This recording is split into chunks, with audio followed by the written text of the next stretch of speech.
So let me start off by one of our smaller spaces, a huddle space, and walk you through what you might want to consider when thinking about equipment for a space this small. So I think of it as really great for one-on-one meetings or maybe two-on-one meetings where you really need to duck into a space to have that video meeting and you can't find a phone booth. One thing I'll note is that this is a tricky area where maybe you want to have enough clearance in the back here so that someone can walk through or maybe a wheelchair can pass by. And you're balancing that with how small the space is and the table.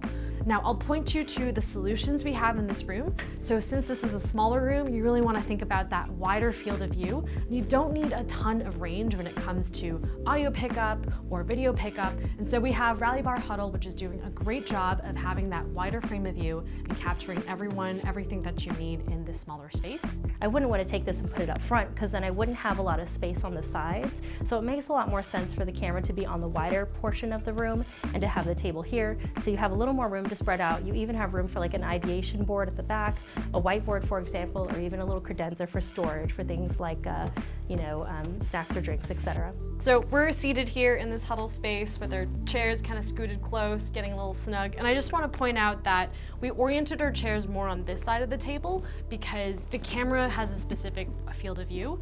And Jay, if you were to, you're nicely framed right now, Jay, but if you were to scooch a little bit closer to the camera, not only on the screen here are you kind of out of sight, but you're also warped and you're this giant person next to me, but also how does the content look on the display if you're this close? Yeah, not too great. Yeah, I mean, you're kind of craning your neck, right? So that's why we want you to scooch back a little bit closer so that the field of view really captures you well next to everyone else. You might want to mount the camera directly below the TV. So maybe in this room, we might mount this TV a little bit lower, just keeping in mind kind of the lower table setting in this huddle room. Another thing is the Rally Bar Huddle actually is with its multi-mount that comes in the box with it. It actually can be flipped down like this.